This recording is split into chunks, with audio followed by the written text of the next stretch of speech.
শুভ সকাল। আজ চৌঠা কার্তিক 1432, ইংরাজির 22শে অক্টোবর 2025। 22শে অক্টোবর 1774 কলকাতায় প্রতিষ্ঠা হয়েছিল সুপ্রিম কোর্ট, যার প্রথম মুখ্য বিচারপতি ছিলেন স্যার এলিজা ইম্পি। 22শে অক্টোবর 1900 উত্তরপ্রদেশের শাহজাহানপুরে জন্মগ্রহণ করেন বিপ্লবী আসাফুল্লাহ খান। 19শে ডিসেম্বর 1927 সোমবার যখন শিকল মুক্ত করে তাকে ফাঁসির মঞ্চের দিকে আনা হয়, তখন তিনি দড়িটাকে চুমু খেয়ে বলেন, আমার হাত কোনো মানুষকে খুন করেনি। আমার বিরুদ্ধে যে অভিযোগ আনা হয়েছে তা সম্পূর্ণ বানানো। আল্লাহ আমাকে ন্যায় বিচার দেবেন। ভারতীয় সিনেমার নায়িকা ভারতী দেবীর আজ জন্মদিন। সময়টা 1922। তাঁর প্রকৃত নাম মহামায়া দাস। সহযাত্রী সিনেমায় তিনি ছিলেন উত্তম কুমারের নায়িকা। তারপর বহু বাংলা ও হিন্দি সিনেমায় কাজ করেছেন তিনি। লিখেছেন সিনেমার গল্প ও চিত্রনাট্য। 22শে অক্টোবর 1922 কলকাতায় জন্মগ্রহণ করেন অভিনেতা বঙ্কিম ঘোষ। 1948 সালে পরিচালক হেমেন গুপ্তের হাত ধরে বাংলা সিনেমায় তাঁর অভিষেক। সিনেমার নাম ভুলি নাই। সত্যজিৎ রায়ের সঙ্গে কাজ করেছেন চারুলতা চিড়িয়াখানাতে। তপন সিংহের গল্প হলেও সত্যিতে এক অনবদ্য অভিনয় করেছেন। তার শরীর ভঙ্গি আজও দর্শকদের চোখে টানে। কখনো খলনায়ক, আবার কখনো কমিক চরিত্রে নিজেকে বারবার প্রমাণ করেছেন তিনি। 22শে অক্টোবর 1953 বাংলাদেশের ফরিদপুরে জন্মগ্রহণ করেন অভিনেতা মাসুম আজিজ। টিভি ধারাবাহিক উড়ে যায় বকপক্ষীতে অভিনয়ের জন্য তিনি একবিংশ শতাব্দীর সকলের কাছে জনপ্রিয় হয়ে ওঠেন। তাঁর চলচ্চিত্রের তালিকায় আছে গাড়িওয়ালা, লালচর, গেরিলা, ইন্দুবালা, ঘানি, মমতাজ ইত্যাদি। সময়টা 1954, 22শে অক্টোবর।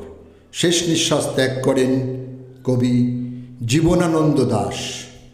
তাঁর কবিতায় স্মরণ করেই তাঁকে, জন্মিয়াছে যারা এই পৃথিবীতে সন্তানের মতো হয়ে সন্তানের জন্ম দিতে দিতে যাদের কেটে গেছে অনেক সময়, কিংবা আজও সন্তানের জন্ম দিতে হয় যাহাদের, কিংবা যারা পৃথিবীর বীজ খেতে আসিয়াছে চলে,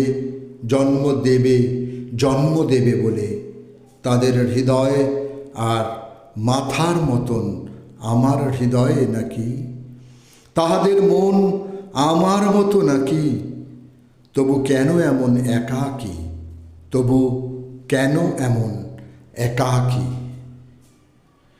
জীবন ও রাত্রি, দক্ষিণায়ন, উলুখর, ফতোয়া, ভুখা ভারত ইত্যাদি কাব্যগ্রন্থের রচয়িতা কবি বিমলচন্দ্র ঘোষের আজ মৃত্যুদিন। 22শে অক্টোবর 1981 70 বছর বয়সে তাঁর মৃত্যু হয়। গীতিকার হিসেবেও তিনি বিখ্যাত ছিলেন।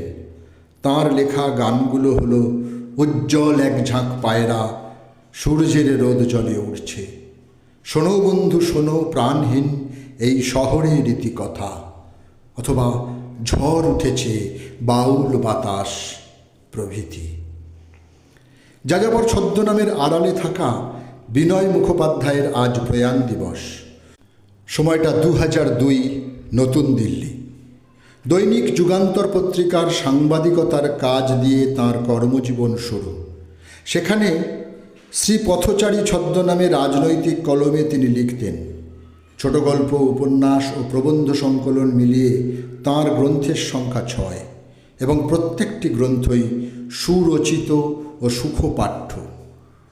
নাটকের কথা জীবনশিল্পী শরৎচন্দ্র, নাট্যতত্ত্ব ও নাট্যমঞ্চ, বাংলা নাটকের ইতিহাস, ঠাকুরবাড়ির অভিনয়, নাট্যকার শচীন সেনগুপ্ত, রঙ্গালয়ে বাংলা নাটকের প্রয়োগ, নাট্যকার মন্মথ রায়, সূর্যোদয়ের দেশে প্রভৃতি গ্রন্থের রচয়িতা, অধ্যাপক, নাট্য গবেষক, সাহিত্য সমালোচক ডক্টর অজিত কুমার ঘোষ।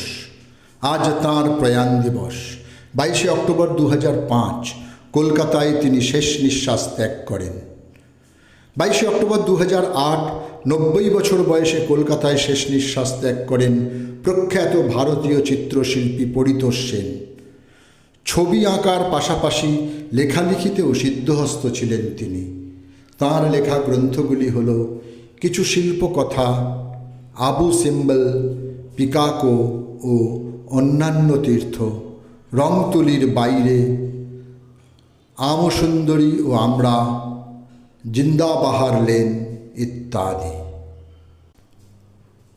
পুথুকোড্ডি কোট্টুমথেডি শঙ্করন কুট্টি নায়ার।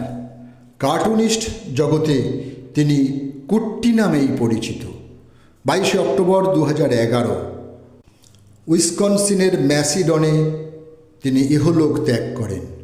কুট্টি বাংলা ভাষা জানতেন না, কিন্তু তাঁর কর্মজীবনের সবচেয়ে ভালো সময় কাটিয়েছেন বাংলা প্রকাশনা দিয়ে। 1997 সালে আনুষ্ঠানিকভাবে অবসর গ্রহণ করেন এবং চলে আসেন উইসকনসিনের ম্যাসিডনে। সকলকেই আমার আনত প্রণাম।